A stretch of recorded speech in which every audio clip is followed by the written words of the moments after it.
In 1986, 1.5 million balloons were released in downtown Cleveland.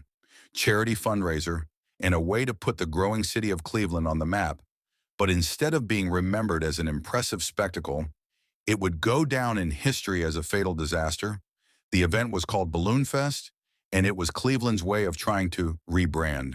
You see, at the time, they had a pretty rough reputation, which was exemplified by its well-known nickname. City leaders wanted to prove that Cleveland wasn't a mistake and that it was well on its way to becoming a world-class city.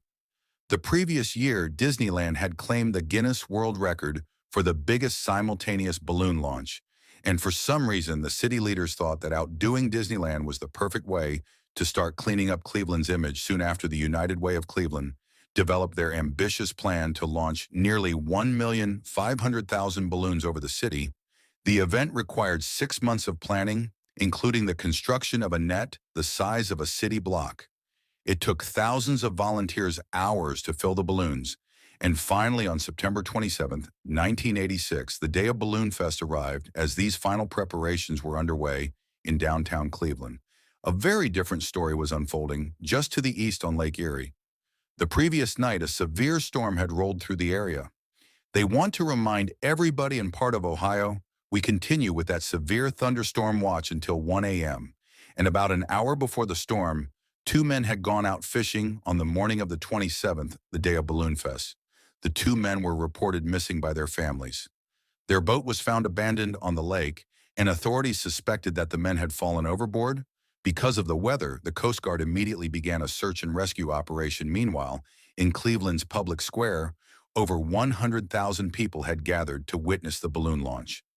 The organizers were pleased that last night's storm had cleared in time for the event to go forward. But as the day wore on, the weather once again took a turn for the worse. A major rainstorm was closing in, but the balloons were already filled and ready to go. Rescheduling at this point would be near impossible, so instead, they released the balloons ahead of schedule. Music has just been broken in Cleveland, over 1,500,000 more. There was no doubt about it. The launch was spectacular. It was a tremendous moment of triumph for the city of Cleveland.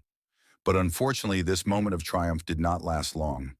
The expectation was that the helium-filled balloons would float around for a while, before eventually deflating and returning to Earth one by one.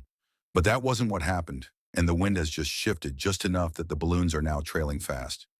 This is beautiful. The blues are coming back. This way, they're coming back the cold air. And oncoming rain immediately pushed the still inflated balloons, tens of thousands of them, back down towards the ground in droves.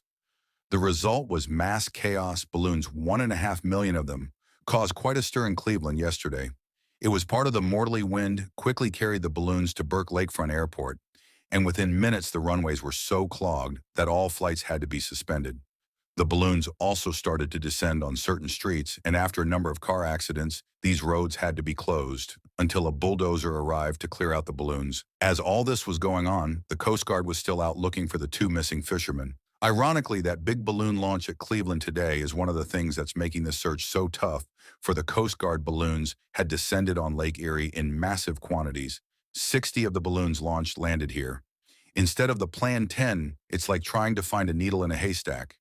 Here, can you imagine trying to find somebody floating out here, or even spotting a life jacket with all these balloons on the water on September 29th? 2 days after the balloons were launched, the Coast Guard finally called off the search for the two missing fishermen, and shortly after both men's bodies washed ashore, Balloon Fest was featured in the 1988 edition of the Guinness Book of World Records. However, that was the only edition to include it, and shortly after Guinness ended the category of balloon launching altogether.